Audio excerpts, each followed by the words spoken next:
ಅಶ್ವವೇಗ ನ್ಯೂಸ್ನ ವೀಕ್ಷಕರೆಲ್ಲರಿಗೂ ಶುಭೋದಯ.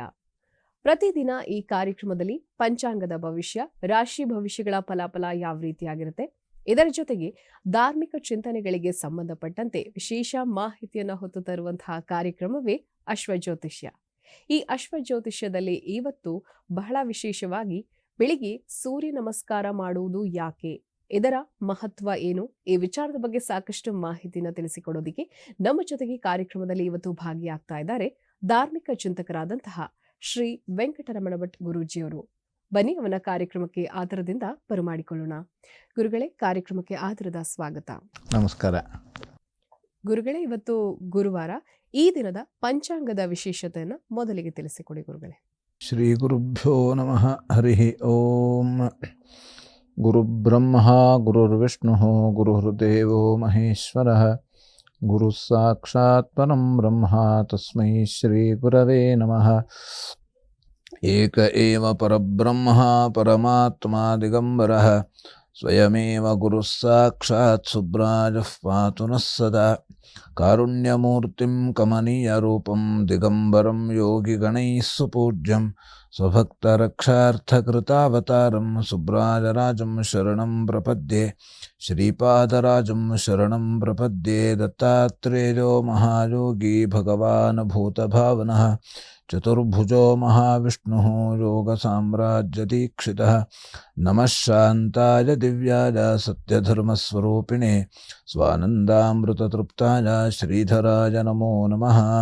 ಶ್ರೀಮದ್ ಗಂಗಾಧರೇಂದ್ರ ಸರಸ್ವತಿ ಮಹಾಸ್ವಾಮಿಗಳವರ ಪಾದಪದ್ಮಗಳಲ್ಲಿ ಶಿರಸಾಷ್ಟಾಂಗವಾಗಿ ನಮಸ್ಕರಿಸುತ್ತಾ, ಶ್ರೀ ಕ್ರೋಧಿನಾಮ ಸಂವತ್ಸರ ದಕ್ಷಿಣಾಯನ ಗ್ರೀಷ್ಮ ಋತು ಆಷಾಢ ಮಾಸ ಕೃಷ್ಣ ಪಕ್ಷ ಪಂಚಮಿ ಗುರುವಾರ, ಪೂರ್ವಾಭದ್ರಾ ನಕ್ಷತ್ರ, ಶೋಭನ ನಾಮ ಯೋಗ, ಕೌಲವ ಕರಣ.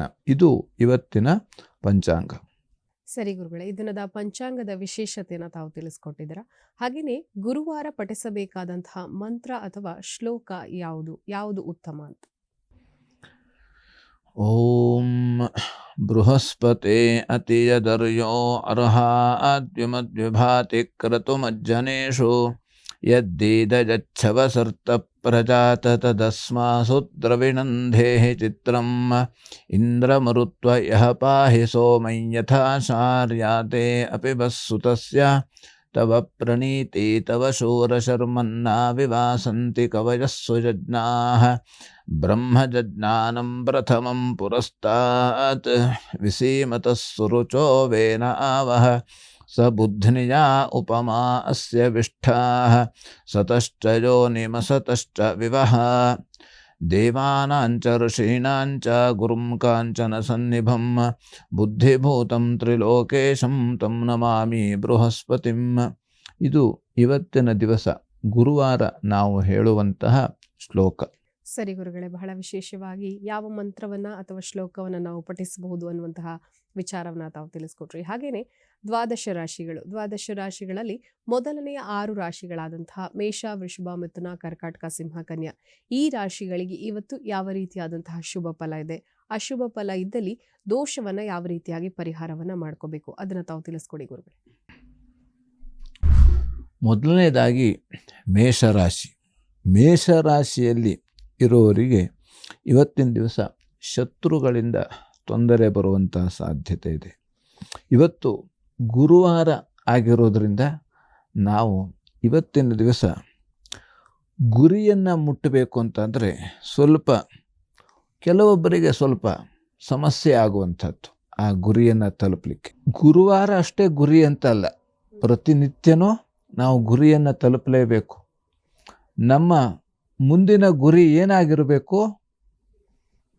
ಅಲ್ಲಿ ಗುರವೇ ಸರ್ವಲೋಕಾನಾಂ ಭಿಷಜೆ ಭವರೋಗಿಣಾಂ ನಿಧಜೆ ಸರ್ವವಿದ್ಯಾನಾಂ ಶ್ರೀ ದಕ್ಷಿಣಾಮೂರ್ತಯೇ ನಮಃ. ನಮ್ಮ ಗುರಿ ಆ ಭಗವಂತನ ಸ್ಮರಣೆ ಮಾಡುವುದೇ ಆಗಿರಬೇಕು. ಲಾಸ್ಟಿಗೆ ಕೊನೆಯಲ್ಲಿ ನಮಗೆ ಫಲಿತಾಂಶ ಬರುವುದು ಯಾವಾಗ? ಕೊನೆಯಲ್ಲಿ. ಹಾಗೆ ಆ ಕೊನೆಯಲ್ಲಿ ಪರಿಣಾಮೇ ಅಮೃತೋಪಮ ಅಂತ ಭಗವಂತ ಭಗವದ್ಗೀತೆಯಲ್ಲಿ ಹೇಳಿದ್ದಾನೆ. ಎತ್ತದಗ್ರೇ ವಿಷಮಿವ, ಮೊದಲು ವಿಷದಂತೆ ಕಾಣುತ್ತದೆ, ಮೊದಲು ಅಲ್ಲಿ ಕ್ಷೀರಸಾಗರವನ್ನು ಕಡಿದಾಗ ವಾಸುಕಿ ಎಂಬಂತಹ ಹಾವಿನಿಂದ ಕಡಿದ್ರು. ಯಾರು ಕಡಿದ್ರು? ದೇವತೆಗಳು, ರಾಕ್ಷಸರು. ಮೊದಲು ಅವರಿಗೆ ಸಿಕ್ಕಿದ್ದೇನು? ವಿಷವನ್ನು ಕುಡಿದಿದ್ದ್ಯಾರು? ಪರಮೇಶ್ವರ. ಅದಕ್ಕೆ ಅವನಿಗೆ ವಿಷಕಂಠ ಅಂತ ಹೆಸರು ಬಂತು. ಆಮೇಲೆ ಅಮೃತ ಸಿಕ್ಕಿದ್ದು, ಫಸ್ಟಿಗೆ ಸಿಕ್ಕಿದ್ದು ವಿಷ. ಹಾಗಾಗಿ ನಮಗೆ ಪರಿಣಾಮೇ ಅಮೃತೋಪಮ ಅಂತ ಭಗವಂತ ಹೇಳಿದ್ದಾನೆ. ಅದಕ್ಕಾಗಿ ನಮಗೆ ಆ ನಂತರ ನಮಗೆ ಸಿಕ್ಕಿದ್ದು ಅಮೃತ. ಆ ಅಮೃತ ಸಿಗಬೇಕು, ಅಮೃತತ್ವ ಆಗಬೇಕು ಅಂತಾದರೆ ಮೊದಲು ನಮಗೆ ಈ ವಿಷಗಳು ಬರ್ತದೆ, ವಿಘ್ನಗಳು ಬರ್ತದೆ, ಭಯಗಳು ಬರ್ತವೆ, ಎಲ್ಲ ರೀತಿಯಾದಂಥ ತೊಂದರೆಗಳು ಕೂಡ ಬರ್ತವೆ. ಆ ತೊಂದರೆಗಳ ಎಲ್ಲವನ್ನು ಕೂಡ ಸಂಯಮದಿಂದ ನಾವು ಕಳಿಬೇಕಂತೆ. ಯಾಕೆಂದರೆ ಈ ಕರ್ಮ ಹೇಳುವಂಥದ್ದು ಅದು ಪ್ರವಾಹದ ರೂಪದಲ್ಲಿ ಬರ್ತಾ ಇರ್ತದೆ ಅಂತೆ. ಯಾವಾಗ? ಭಗವಂತನ ಸ್ಮರಣೆ ಮಾಡಿದಾಗ. ಈಗ ನೋಡಿ, ಸುಮ್ಮನೆ ಯಾರ್ಯಾರು ಏನೇನೋ ಮಾಡ್ತಾ ಇದ್ದರೆ ಅವ್ರಿಗೆ ಮತ್ತು ಎಲ್ಲರೂ ಸಪೋರ್ಟೇ ಮಾಡ್ತಾರೆ. ಯಾರಿಗೂ ಇನ್ನೊಬ್ರಿಗೆ ತೊಂದರೆ ಕೊಡ್ತಾ ಇದ್ರೆ ಆಗಲಿ ಕೊಡುವಂಥ ಅವ್ರಿಗೆ ಸಪೋರ್ಟು. ಅದೇ ಯಾರೋ ಒಬ್ಬರು ಧ್ಯಾನ ಮಾಡ್ತಾರೆ, ಪೂಜೆ ಮಾಡ್ತಾರೆ, ಸನ್ಮಾರ್ಗದಲ್ಲಿ ಇದ್ದಾರೆ ಅಂದರೆ ಅವ್ರನ್ನ ಎಲ್ಲರೂ ದೂಷಣೆ ಮಾಡ್ತಾರೆ. ಈಗ ನಾವು ನೋಡ್ತೇವೆ ಶಿರಡಿ ಸಾಯಿಬಾಬರ ಮನೆ, ಈಗ ಸಾಮಾನ್ಯವಾಗಿ ಎಲ್ಲರ ಮನೆಯಲ್ಲೂ ಕೂಡ ಶಿರಡಿ ಸಾಯಿಬಾಬರ ಫೋಟೋ ಇದೆ. ಎಲ್ಲರ ನಿಮ್ಮ ಮನೆಯಲ್ಲೂ ಇರಬಹುದು. ಹಾಗೆ ಏನು ಅವಾಗ ಅವರಿಗೆ ತುಂಬ ತೊಂದರೆ ಕೊಡ್ತಿದ್ರು, ತುಂಬ ತೊಂದರೆ. ಯಾಕೆ? ಶಿರಡಿಯಿಂದ ಅವ್ರನ್ನ ಓಡಿಸ್ಬೇಕು, ಅವ್ರಿಗೆ ಪೊಲೀಸ್ ಕಂಪ್ಲೇಂಟ್ ಎಲ್ಲ ಕೊಟ್ಟಿದ್ರಂತೆ ಆ ಕಾಲದಲ್ಲಿ. ಯಾಕೆ ಕೊಟ್ಟಿದ್ರು ಅವರು? ಯಾಕಂದರೆ ಅವ್ರ ಕರ್ಮ ಆ ಥರ ಇತ್ತು. ಅವರಿಗೆ ತೊಂದರೆ. ಭಗವಂತನೇ ಬಂದಿದ್ದ, ಭಗವಂತನೇ ರಾಮನಾಗಿ ಕೃಷ್ಣನಾಗಿ ಅವತಾರ ಮಾಡಿದರೂ ಕೂಡ ಅವನನ್ನು ಯಾರೂ ಕೂಡ ನಂಬಲಿಲ್ಲ, ಪೂರ್ತಿಯಾಗಿ ನಂಬಲಿಲ್ಲ. ಎಲ್ಲೋ ಸ್ವಲ್ಪ ಬೆರಳೆಣಿಕೆಯಷ್ಟು ಜನರು ಮಾತ್ರ ಅವನನ್ನು ಭಗವಂತ ಅಂತ ನಂಬಿದ್ದಾರೆ. ಅದೇ ಪಂಚಪಾಂಡವರು ಮಾತ್ರ ನಂಬಿದ್ದಾರೆ, ಬಿಟ್ಟರೆ ಬೇರೆ ಯಾರೂ ಕೂಡ ಅವನನ್ನು ನಂಬಲಿಲ್ಲ. ಭೀಷ್ಮಾಚಾರ್ಯರು ಜ್ಞಾನಿಗಳಾದರೂ ಕೂಡ ಆ ಸಂದರ್ಭದಲ್ಲಿ ಅವರಿಗೇನು ಉತ್ತರ, ಯಾಕೆಂತಂದರೆ ಅಲ್ಲವರು ಆ ಕೌರವನ ಮನೆಯಲ್ಲಿ ಊಟ ಮಾಡ್ತಾ ಇದ್ದಿದ್ರು.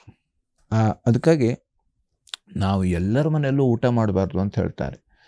ಯಾಕೆ ಎಲ್ಲರ ಮನೆಯಲ್ಲೂ ಊಟ ಮಾಡಬಾರ್ದು ಅಂತಂದರೆ, ನಾವು ಈ ಊಟ ಮಾಡೋದ್ರಿಂದ ಅವರ ಕರ್ಮ. ಈಗ ಅವರು ಅಡುಗೆ ಮಾಡ್ತಾ ಇರ್ತಾರೆ, ಅಡುಗೆ ಮಾಡ್ತಾ ಇರಬೇಕಾದ್ರೆ ಅವ್ರು ಏನೋ ಇದು ಮಾಡಿದ್ರು, ಅವ್ರಿಗೆ ಬೈದುಕೊಂಡು ಅವರು ದೂಷಣೆ ಮಾಡ್ತಾ ಇವನು ವ್ಯಗ್ರವಾಗಿ ಅಲ್ಲಿ ಅಡುಗೆ ಮಾಡಿದಾಗ ಇವನ ಆ ಕರ್ಮ ಆ ಅನ್ನದಲ್ಲಿ ಸೇರ್ಕೊಳ್ತದೆ, ಆ ಅಡಿಗೆಯಲ್ಲಿ ಸೇರ್ತದೆ, ಆ ಆಹಾರದಲ್ಲಿ ಸೇರ್ತದೆ. ಆ ಆಹಾರವನ್ನು ನಾವು ಊಟ ಮಾಡಿದಾಗ ಅವನ ಮನಸ್ಸಲ್ಲಿ ಇರತಕ್ಕಂಥ ಆ ಆಹಾರ, ಅವನ ಮನಸ್ಸಿನಲ್ಲಿ ಇರತಕ್ಕಂಥ ಯಾವುದೇ ರೀತಿಯಾದಂಥ ವಿಚಾರಗಳು ಆಹಾರದ ಮೇಲೆ ಪರಿಣಾಮವನ್ನು ಬೀರಿ ಅದು ನಾವು ಸೇವಿಸಿದಾಗ ನಮ್ಮ ಮನಸ್ಸಿನ ಮೇಲೆ ಆ ದುಷ್ಪರಿಣಾಮವನ್ನು ಅದು ಉಂಟು ಮಾಡುತ್ತದೆ. ಅದಕ್ಕಾಗಿ ನಾವು ಇಲ್ಲ, ಇವತ್ತು ಊಟ ಮಾಡಿದ ತಕ್ಷಣ ಏನೋ ಒಂದು, ಈಗ ನಾವು ಸಭೆ ಸಮಾರಂಭಕ್ಕೆ ಹೋಗ್ತೇವೆ, ಅನಿವಾರ್ಯವಾಗಿ ಹೋಗ್ತೇವೆ, ಅಥವಾ ಕೆಲವೊಂದು ಪ್ರೀತಿಯಿಂದನೂ ಹೋಗಿರ್ತೇವೆ. ನೋಡಿಬೇಕಾದ್ರೆ ನೀವು ಮನೆಯಲ್ಲೇ ನೀವೇ ಅಡುಗೆ ಮಾಡ್ಕೊಂಡು ಊಟ ಮಾಡಿ ನೋಡಿ. ಹೊರಗಡೆ ಯಾವುದೇ ಸಭೆಗೆ ಸಮಾರಂಭಕ್ಕೆ ಯಾವುದೇ ರೀತಿಯಾದಂಥ ಅಲ್ಲಿ ಊಟ ಮಾಡ್ಕೊಂಡು ಬಂದ ಮೇಲೆ ನೋಡಿ, ನಮ್ಮಲ್ಲೇ ಆಗಿರತಕ್ಕಂಥ ಸೂಕ್ಷ್ಮ ರೀತಿಯಲ್ಲಿ ಬದಲಾವಣೆ ನೋಡ್ಬೋದು. ನಮಗೆ ಅವತ್ತಿನ ದಿವಸ ಶರೀರ ಜಡವಾಗಿರ್ತದೆ, ಅಥವಾ ಸಿಟ್ಟು ಬರ್ಬೋದು, ತುಂಬ ಆಲಸ್ಯ ಇರ್ಬೋದು, ಈ ರೀತಿಯಲ್ಲಿ ಪರಿಣಾಮ ಆಗಿರೋದಿರ್ತದೆ. ನಾವು ಇದನ್ನು ಸೂಕ್ಷ್ಮವಾಗಿ ಗಮನಿಸಿದಾಗ ನಮಗಿದು ಬರ್ತದೆ. ಹಾಗಾಗಿ ನಾವು ಯಾವಾಗಲೂ ಕೂಡ ಅದಕ್ಕೆ ಪರಾನ್ನ ನಿಷಿದ್ಧ, ಪರಾನ್ನ ಮಾಡಲೇಬಾರ್ದು. ಅದಕ್ಕಾಗಿ ಚಾತುರ್ಮಾಸ ಬಂತು. ಈ ಚಾತುರ್ಮಾಸ ಮುಂದೆ ಬಂದಾಗ ಚಾತುರ್ಮಾಸದಲ್ಲಿ ಯಾವತ್ತೂ ಕೂಡ ಅದಕ್ಕಾಗಿ ಎಲ್ಲೂ ಕೂಡ ಪರಾನ್ನಕ್ಕೆ ಹೋಗಬಾರದು. ಅಲ್ಲಿ ಭಗವಂತನ ಸ್ಮರಣೆ ಮಾಡ್ತಾ ಇರಬೇಕು. ಹೀಗೆ ಭಿಕ್ಷೆಯನ್ನು ಬೇಡಬಹುದು. ಭಿಕ್ಷೆಯನ್ನು ಬೇಡದ ಅದು ಪರಾನ್ನ ಆಗೋದಿಲ್ವಂತೆ.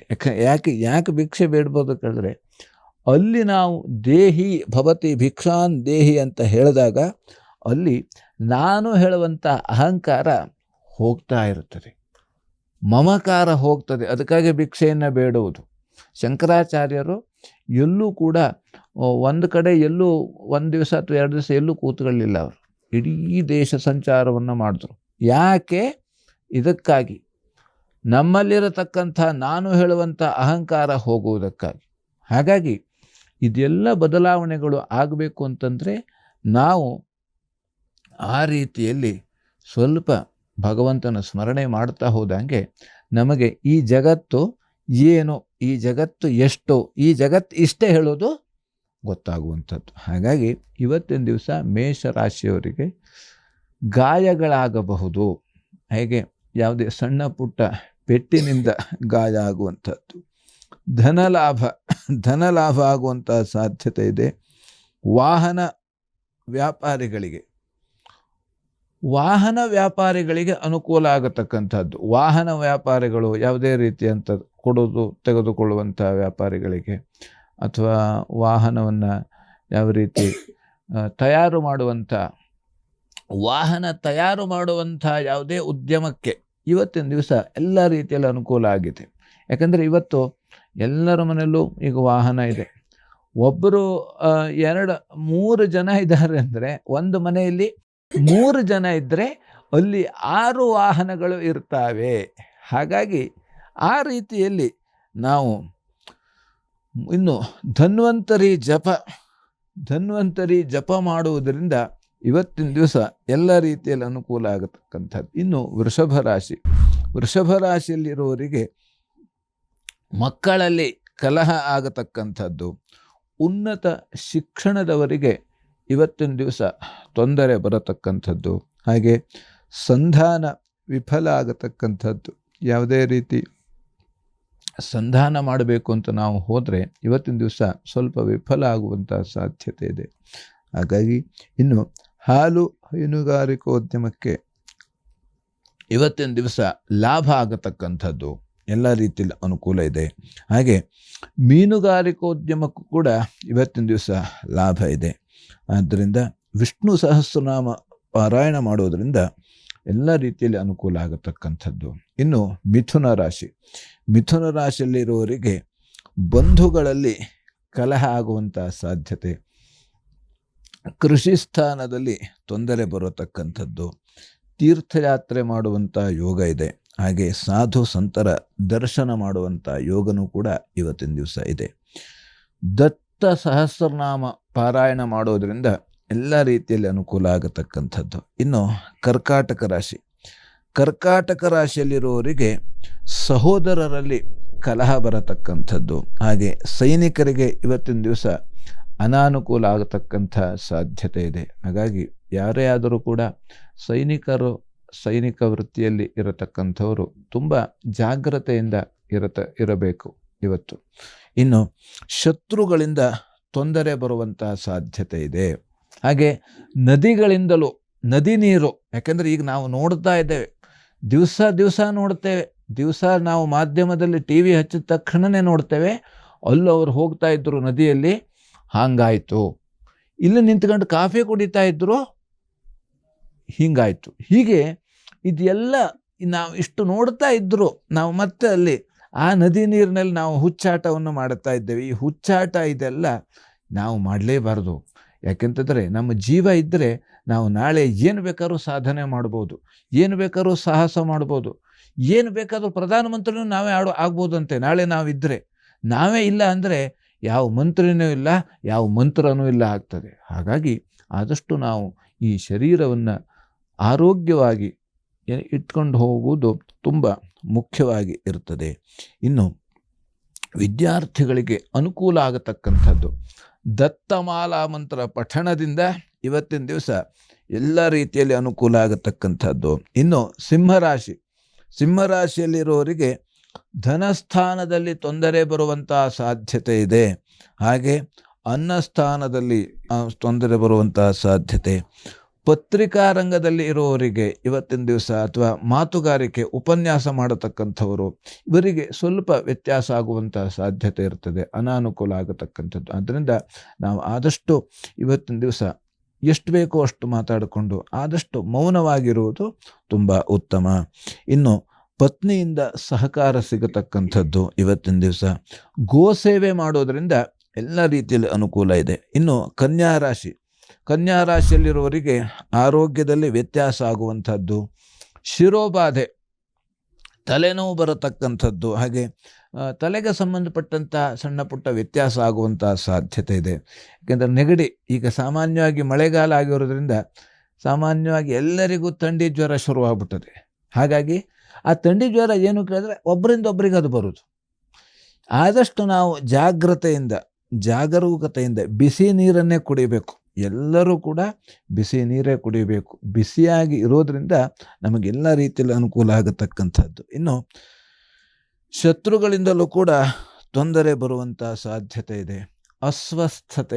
ಅಸ್ವಾಸ್ಥ್ಯ ಅಂದರೆ ಆರೋಗ್ಯದಲ್ಲಿ ಸ್ವಲ್ಪ ವ್ಯತ್ಯಾಸ ಆಗತಕ್ಕಂಥದ್ದು. ಆದ್ದರಿಂದ ಎರಡೂ ಕೂಡ ಒಂದೇ. ಅಸ್ವಸ್ಥತೆ ಹೇಳುವಂದರೆ ಆರೋಗ್ಯದಲ್ಲಿ ವ್ಯತ್ಯಾಸ ಇದೆ. ಎರಡೂ ಕೂಡ ಒಂದೇ ಆದರೂ ಕೂಡ ನಾವು ಆದಷ್ಟು ಆರೋಗ್ಯದ ಕಡೆ ಜಾಗ್ರತೆ ಇಟ್ಕೊಳ್ಬೇಕು. ಈ ಶರೀರ ಆರೋಗ್ಯವಾಗಿ ಇದ್ದಾಗ ನಾವು ಎಲ್ಲವನ್ನು ಕೂಡ ಮಾಡಲಿಕ್ಕೆ ಸರಿಯಾಗ್ತದೆ. ಆದ್ದರಿಂದ ಮೃತ್ಯುಂಜಯ ಜಪ ಮಾಡೋದರಿಂದ ಎಲ್ಲ ರೀತಿಯಲ್ಲಿ ಅನುಕೂಲ ಆಗತಕ್ಕಂಥದ್ದು. ಆದ್ದರಿಂದ ಇವತ್ತಿನ ದಿವಸ ನಾವು ಮೃತ್ಯುಂಜಯನ ಆರಾಧನೆ, ಅವನ ಜಪ ಅಥವಾ ಅವನ ಶ್ಲೋಕ ಹೇಳೋದ್ರಿಂದ ಎಲ್ಲ ರೀತಿಯಲ್ಲಿ ಅನುಕೂಲ ಆಗ್ತದೆ. ಸರಿ ಗುರುಗಳೇ, ಬಹಳ ವಿಶೇಷವಾಗಿ ಮೊದಲಿಗೆ ಪಂಚಾಂಗದ ವಿಶೇಷತೆ, ಇದರ ಜೊತೆಗೆ ಗುರುವಾರ ಪಠಿಸಬೇಕಾದಂತಹ ಮಂತ್ರ ಶ್ಲೋಕ ಯಾವುದು, 12 ರಾಶಿಗಳಲ್ಲಿ 6 ರಾಶಿಗಳ ಫಲಾಫಲ ಯಾವ ರೀತಿಯಾಗಿದೆ, ಇದನ್ನು ತಾವು ತಿಳಿಸ್ಕೊಟ್ಟಿದ್ದೀರಾ. ಕಾರ್ಯಕ್ರಮದಲ್ಲಿ ಪುಟ್ಟದೊಂದು ವಿರಾಮವನ್ನು ತೆಗೆದುಕೊಳ್ಳುವಂತಹ ಸಮಯ ಆಗಿದೆ. ಪ್ರಿಯ ವೀಕ್ಷಕರೇ, ಗುರುಗಳನ್ನ ತಾವು ನೇರ ಭೇಟಿ ಆಗಬೇಕು ಅಂತ ಆಸಕ್ತಿ ಇರುವಂತೂ ಟಿವಿ ಸ್ಕ್ರೀನ್ ಮೇಲೆ ಅಶ್ವಜ್ಯೋತಿಷ ಕಾರ್ಯಕ್ರಮ ಪ್ರಸಾರವಾಗುವಂತಹ ಸಂದರ್ಭದಲ್ಲಿ ಒಂದು ನಂಬರ್ ಡಿಸ್ಪ್ಲೇ ಆಗುತ್ತೆ. ಆ ನಂಬರ್ಗೆ ಕರೆ ಮಾಡಿ ಗುರುಗಳನ್ನ ತಾವು ನೇರ ಭೇಟಿ ಆಗ್ಬೋದು ಅಂತ ಹೇಳ್ತಾ ಕಾರ್ಯಕ್ರಮದಲ್ಲಿ ಪುಟ್ಟದೊಂದು ವಿರಾಮದ ನಂತರ ಮತ್ತಷ್ಟು ಧಾರ್ಮಿಕ ವಿಚಾರಗಳು.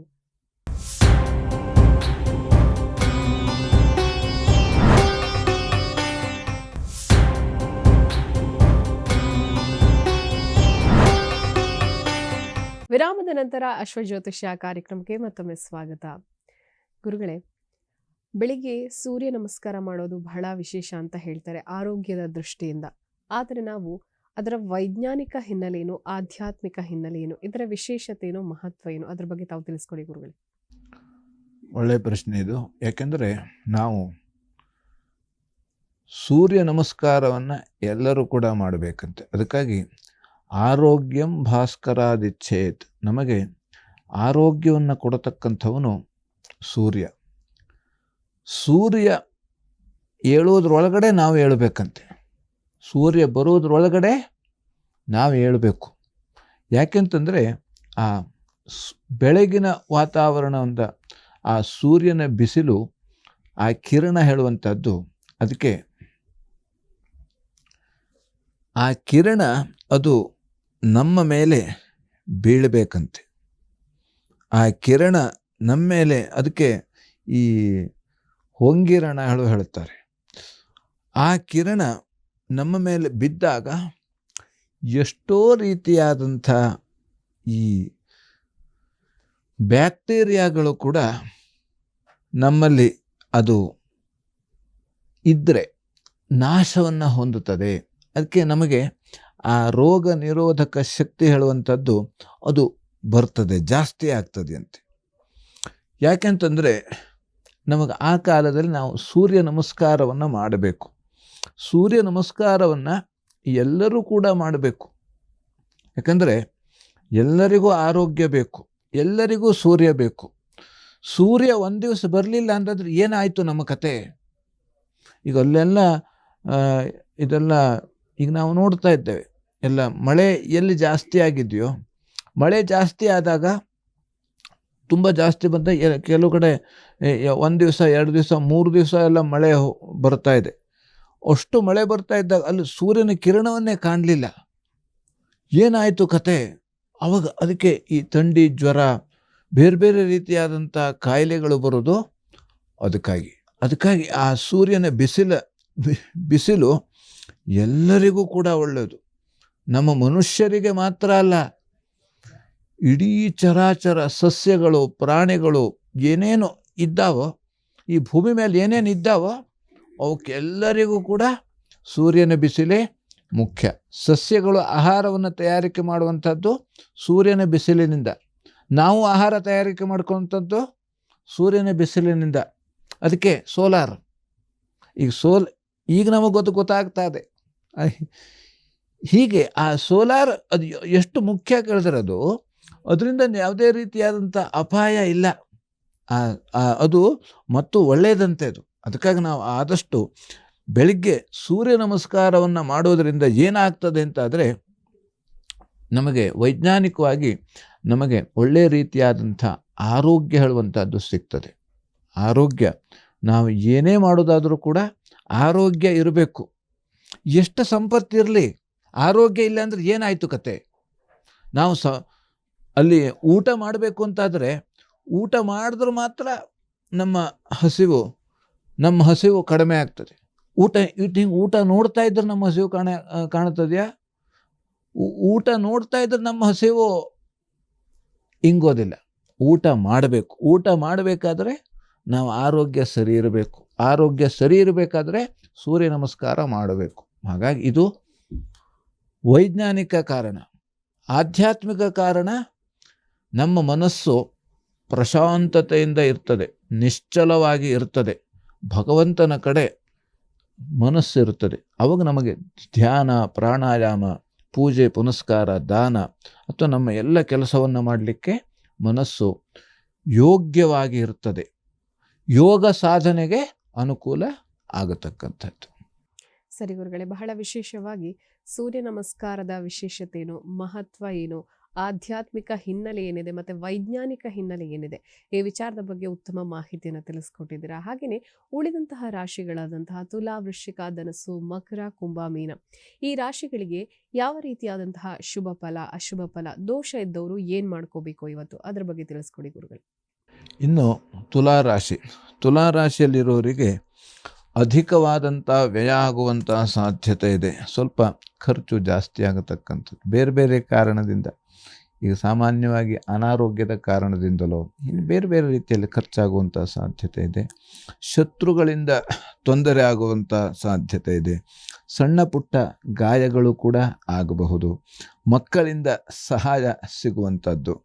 ಶ್ರೀ ಸೂಕ್ತ ಪಾರಾಯಣ ಮಾಡೋದ್ರಿಂದ ಎಲ್ಲ ರೀತಿಯಲ್ಲಿ ಅನುಕೂಲ ಇರತಕ್ಕಂಥದ್ದು. ಇನ್ನು ವೃಶ್ಚಿಕ ರಾಶಿಯಲ್ಲಿರೋರಿಗೆ ಬಂಧುಗಳಿಂದ ಸಹಾಯ ಸಿಗುವಂಥದ್ದು, ಸಹಕಾರ. ಹಾಗೆ ಕೃಷಿಕರಿಗೆ ಅನುಕೂಲವಾದಂಥ ವಾತಾವರಣ ಇರುತ್ತದೆ. ಹಾಗೆ ತಾಯಿಯಿಂದ ಸಹಾಯ ಸಿಗುವಂಥದ್ದು. ಬಟ್ಟೆ ವ್ಯಾಪಾರಿಗಳಿಗೆ ಇವತ್ತಿನ ದಿವಸ ನಷ್ಟ ಆಗುವಂಥ ಸಾಧ್ಯತೆ ಇದೆ. ಬಂಗಾರದ ವ್ಯಾಪಾರಿಗಳಿಗೂ ಕೂಡ ನಷ್ಟ ಆಗುವಂಥ ಸಾಧ್ಯತೆ ಇದೆ.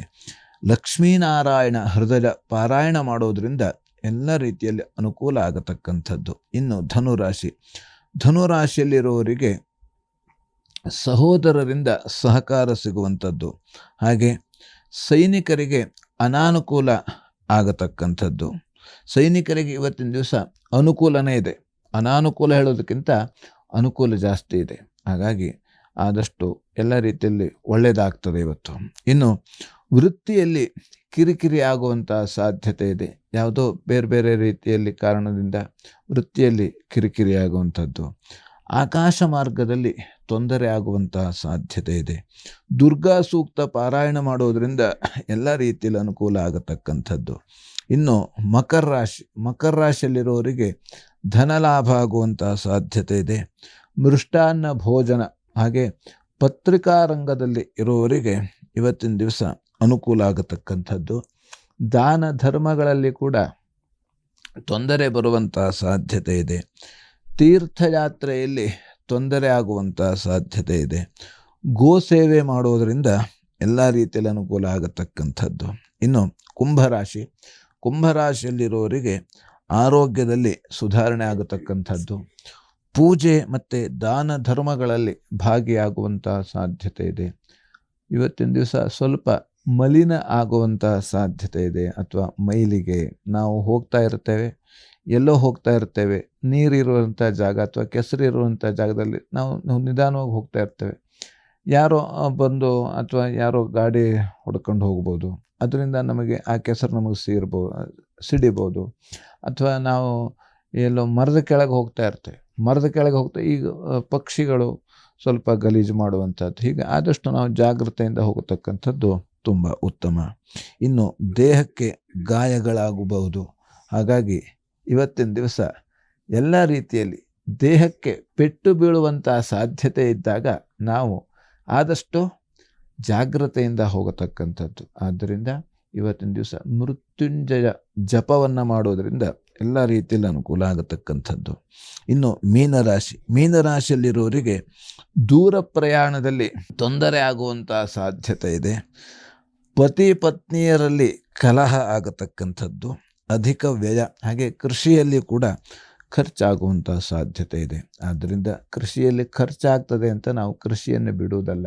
ಯಾಕೆಂದರೆ ಈ ಭೂಮಿ ತಾಯಿ ಸೇವೆಯನ್ನು ನಾವು ಮಾಡಲೇಬೇಕು, ತಂದೆ ತಾಯಿ ಸೇವೆಯನ್ನು ಮಾಡಲೇಬೇಕು. ಇದರಿಂದ ನಮಗೆ ನಮ್ಮ ಕರ್ಮಗಳು ಕಳೀತಾವೆ, ನಮಗೆ ಅನುಕೂಲ ಆಗತಕ್ಕಂಥದ್ದು. ಆದ್ದರಿಂದ ಇವತ್ತಿನ ದಿವಸ ನಾವು ಮಹಾಲಕ್ಷ್ಮಿ ಅಷ್ಟೋತ್ತರ ಪಠಿಸುವುದರಿಂದ ಎಲ್ಲ ರೀತಿಯಲ್ಲಿ ಅನುಕೂಲ ಆಗತಕ್ಕಂಥದ್ದು. ಆದ್ದರಿಂದ ನಾವು ಇವತ್ತಿನ ದಿವಸ ಭಯಪಡಬೇಕಾದ್ದೇನಿಲ್ಲ.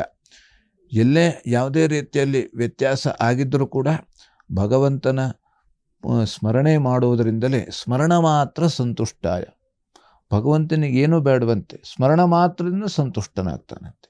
ಹಾಗಾಗಿ ನಾವು ಆದಷ್ಟು ಭಕ್ತಿ ಶ್ರದ್ಧೆಯಿಂದ ಭಗವಂತನ ಸ್ಮರಣೆ ಮಾಡಿ ನಾವು ಭಗವಂತನ ಕೃಪೆಗೆ ಪಾತ್ರರಾಗೋಣ ನಾವೆಲ್ಲರೂ ಕೂಡ. ಸರಿ ಗುರುಗಳೇ, ಈ ದಿನದ ಕಾರ್ಯಕ್ರಮದಲ್ಲಿ ತಾವು ಭಾಗಿಯಾಗಿ ಮೊದಲನೇದಾಗಿ ಪಂಚಾಂಗದ ವಿಶೇಷತೆ, ರಾಶಿ ಭವಿಷ್ಯಗಳ ಫಲಾಫಲ ಯಾವ ರೀತಿಯಾಗಿದೆ, ಹಾಗೆಯೇ ಧಾರ್ಮಿಕ ಚಿಂತನೆಗಳಿಗೆ ಸಂಬಂಧಪಟ್ಟಂತೆ ಸೂರ್ಯ ನಮಸ್ಕಾರದ ವಿಶೇಷ ಮಹತ್ವ ಏನು ಅನ್ನೋದ್ರ ಬಗ್ಗೆ ತಾವು ತಿಳಿಸ್ಕೊಟ್ಟಿದ್ದೀರಾ. ಕಾರ್ಯಕ್ರಮದಲ್ಲಿ ಭಾಗಿಯಾಗಿದ್ದಕ್ಕಾಗಿ ಹೃತ್ಪೂರ್ವಕ ಧನ್ಯವಾದಗಳು ಗುರುಗಳೇ. ನಮಸ್ಕಾರ. ಲೋಕಾಃ ಸಮಸ್ತಾಃ ಸುಖಿನೋ ಭವಂತು, ಸಮಸ್ತ ಸನ್ಮಂಗಳಾನಿ ಭವಂತು. ಎಲ್ಲರಿಗೂ ಕ್ಷೇಮವಾಗಲಿ. ವೀಕ್ಷಕರೇ, ಇವತ್ತು ಗುರುವಾರ ಶಿರಡಿ ಸಾಯಿಬಾಬನ ಆರಾಧನೆಯನ್ನ ಮಾಡುವಂತಹ ದಿನ, ಇದರ ಜೊತೆಗೆ ಗುರುರಾಯರ ದೇವರ ಆರಾಧನೆಯನ್ನ ಮಾಡುವಂತಹ ದಿನ. ಹಾಗಾಗಿ ನಾವು ಈ ದೇವರುಗಳ ಕೃಪೆಗೆ ನಾವೆಲ್ಲರೂ ಪಾತ್ರರಾಗೋಣ ಅಂತ ಹೇಳ್ತಾ ಈ ಕಾರ್ಯಕ್ರಮವನ್ನ ಇಲ್ಲಿಗೆ ಮುಗಿಸ್ತಾ ಇದ್ದೀವಿ. ನೋಡ್ತಾ ಇರಿ ಅಶ್ವವೇಗ ನ್ಯೂಸ್. ನಮಸ್ಕಾರ.